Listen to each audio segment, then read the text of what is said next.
ओम स्थापकाय च धर्मस्य सर्वधर्मस्वरूपिणे अवतार वरिष्ठाय रामकृष्णाय ते नमः।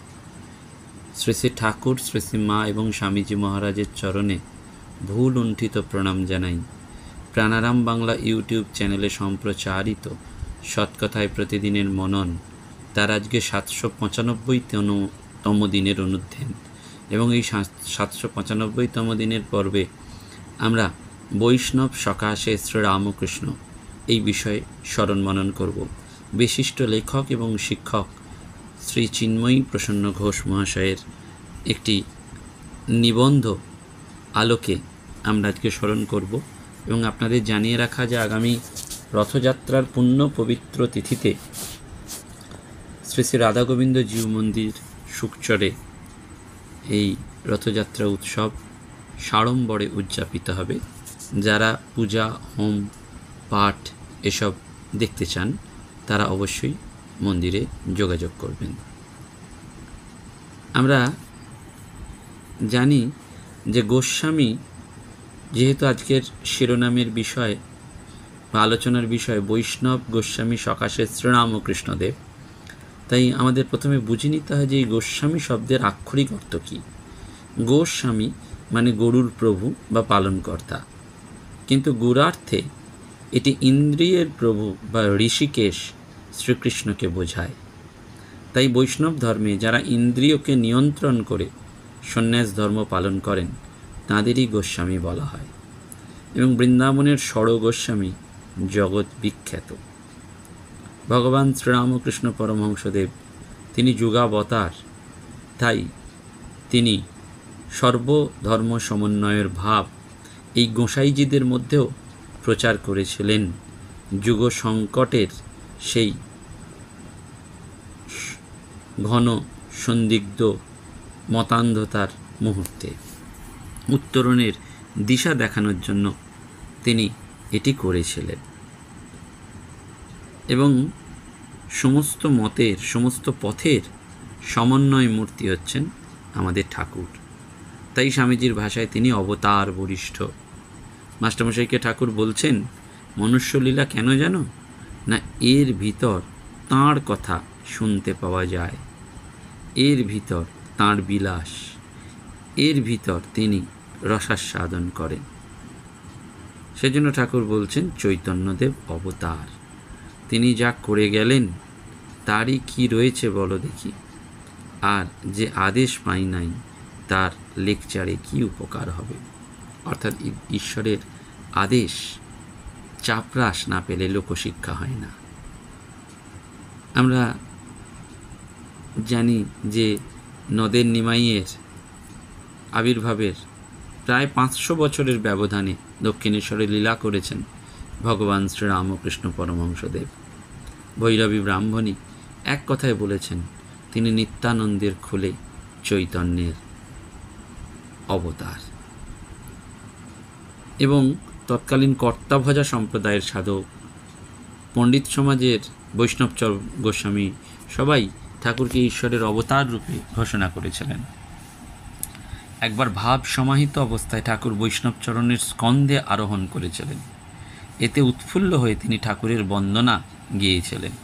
প্রায় দক্ষিণেশ্বরে আসতেন এবং 1865 সালে পানিহাটির চিরা মহোৎসবে তাঁর ঠাকুরের সঙ্গে প্রথম দেখা, এবং তখন থেকেই তিনি ঠাকুরের সম্পর্কে উচ্চ ভাব পোষণ করতেন। এবং পরবর্তীকালে কলুটোলার হরিসভায় সেটি সম্পূর্ণরূপে রূপ পায়। বৈষ্ণবচরণ গোস্বামীর নিমন্ত্রণে ঠাকুর কলুটোলার হরিসভাতে গিয়ে কীর্তনে যোগদান করেন। ভাবনমত্ত অবস্থায় নৃত্য করতে করতে শ্রী গৌরাঙ্গের আসনে আরূঢ় হন। প্রবীণ এবং সিদ্ধ বৈষ্ণব কানলার ভগবান দাস বাবাজি এই সংবাদ লোক পরম্পরায় জেনে তাঁর উপর ক্রুদ্ধ হন এবং পরবর্তীকালে ঠাকুর তার আশ্রমে গিয়ে তার অহংকার চূর্ণ করেছিলেন। শেষ পর্যন্ত বাবাজি শ্রীরামকৃষ্ণের মহত্ব বুঝতে পারেন এবং স্বীকার করেন যে তিনি শ্রী চৈতন্য আসনে আরূঢ় হওয়ার উপযুক্ত অধিকারী। এবং এই যে ভাবাবস্থায় আমরা দেখতে পাই যে ঠাকুর, মাস্টারমশাই, বলরামবাবু এদের পর্যন্ত সংকীর্তনের দলে দেখতে পেয়েছিলেন। ইংরেজি শিক্ষায় শিক্ষিত মহেন্দ্রনাথ গুপ্ত ঠাকুর তাকে বলছেন, তোমার চৈতন্য ভাগবত পড়া শুনে তোমায় চিনেছি। এবং কথামৃতকারও পরে বলছেন, যীশুখ্রিস্ট, চৈতন্যদেব আর আপনি এক ব্যক্তি।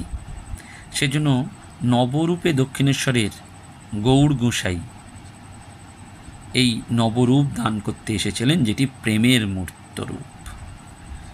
এবং স্বামী বুধানন্দজি সেজন্য শ্রীরামকৃষ্ণ প্রসঙ্গে লিখছেন যে সাধু পরিত্রাণ, দুষ্কৃতি নাশন এবং ধর্ম সংস্থাপন তার মূল উপলক্ষ্য বলে মনে হয় না।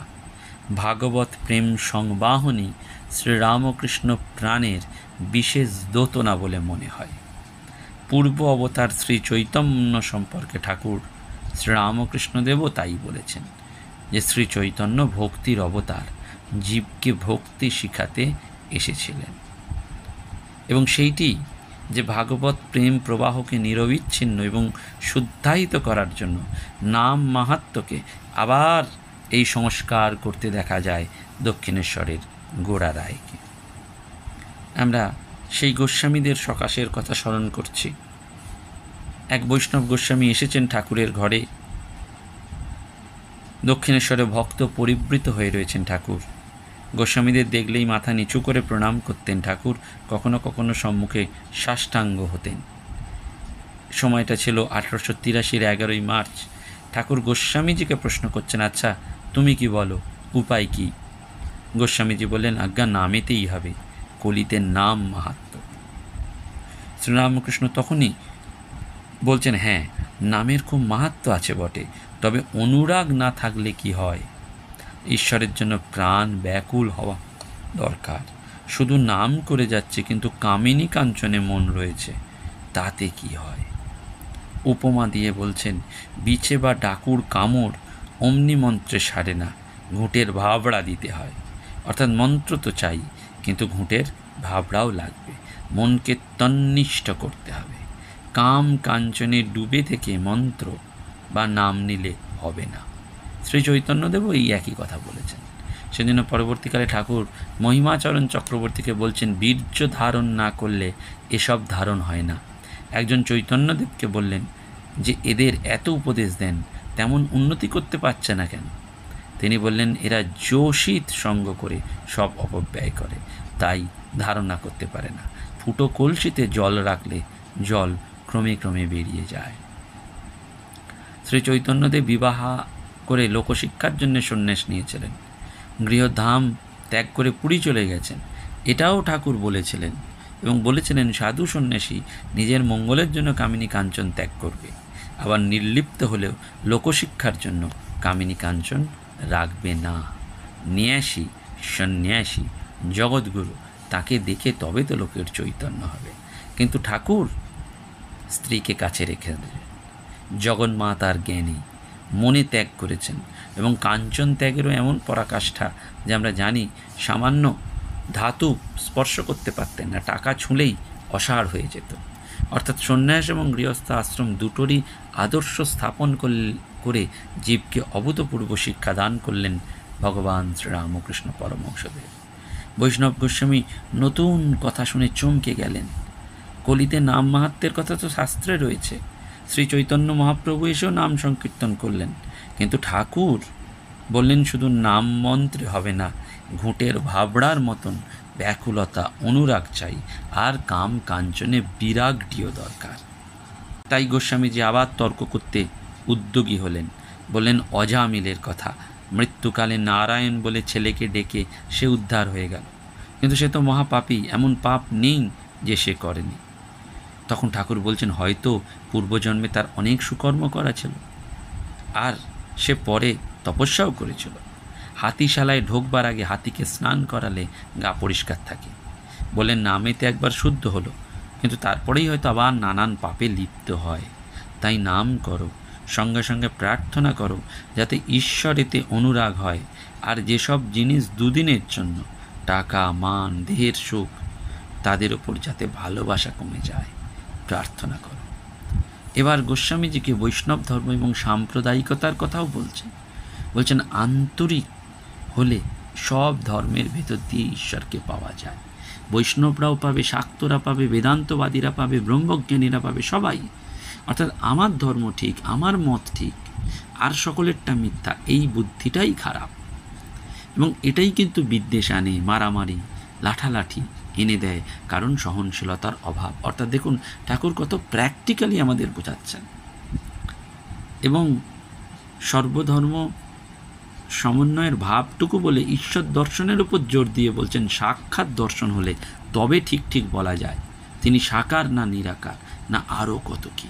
এবং হস্তি দর্শনের সেই গল্পটি বলছেন যে প্রত্যেকেই ছোঁয়াছুঁয়িতে বুঝেছে তার মতন করে, কিন্তু বহুরূপী সেই গল্প, কিন্তু আসল যে সামনে ছিল সে বুঝতে পেরেছে। সেজন্য কেদারনাথ চট্টোপাধ্যায় যখন শ্রীমদ্ ভাগবতে ব্যাসদেবের ক্ষমা প্রার্থনার কথা উল্লেখ করছেন, ব্যাসদেব বলছেন, হে প্রভু, হে ভগবান, তুমি বাক্য মনের অতীত, কিন্তু আমি কেবল তোমার লীলা, তোমার সাকার রূপ বর্ণনা করেছি, অতএব অপরাধ মার্জনা করবেন। ঠাকুর শুনে বললেন, ঈশ্বর সাকার আবার নিরাকার, আবার সাকার নিরাকারের ওপার তার ইতি করা যায় না। এই বৈষ্ণব গোস্বামীর পরিচয় মাস্টারমশাই উল্লেখ করেননি, তবে এই বৈষ্ণব গোস্বামী ঠাকুরের কাছে এসে ঈশ্বরের ভাবনায় আরও ঋদ্ধ এবং সমুন্নত হয়েছেন। কারণ তর্কের ফুলকি সেই যে একবার অজামিলের নাম করে উঠেছিল, সেটি সঙ্গে সঙ্গে নির্বাপিত হয়েছিল। এই বৈষ্ণব সকাশে শ্রীরামকৃষ্ণ। দ্বিতীয়, নবদ্বীপের গোস্বামী সকাশে। এবার আমরা দেখি যে পিনেটির চিঁড়ে মহোৎসবে নবদ্বীপ গোস্বামীর সঙ্গে ঠাকুরের কথোপকথন। এই নবদ্বীপ গোস্বামী হচ্ছেন মণি সেনের গুরুদেব। মণি সেনের বৈঠকখানায় ভক্ত পরিবৃত হয়ে রয়েছেন ঠাকুর, এবং সংকীর্তন দলের সঙ্গে ঠাকুরের নৃত্য এবং সমাধি দেখে সহস্র নরনারী মনে করছেন ঠাকুরের মধ্যে গৌরাঙ্গের আবির্ভাব হয়েছে। দু একজন ভেবেছেন ইনিই সাক্ষাৎ গৌরাঙ্গ। বিকালে মণি সেনের বৈঠকখানায় গোস্বামীজির মুখোমুখি তিনি ঠাকুরকে সমাধিস্থ দেখে তাকে অতি যত্নে ধারণ করেছিলেন, আর দেখেছেন চারিদিকে ভক্তেরা কেমন হরিধ্বনি করে তাঁর চরণে পুষ্প বাতাসা ছুটছেন, তাকে দর্শন করতে ঠেলাঠেলি করছেন।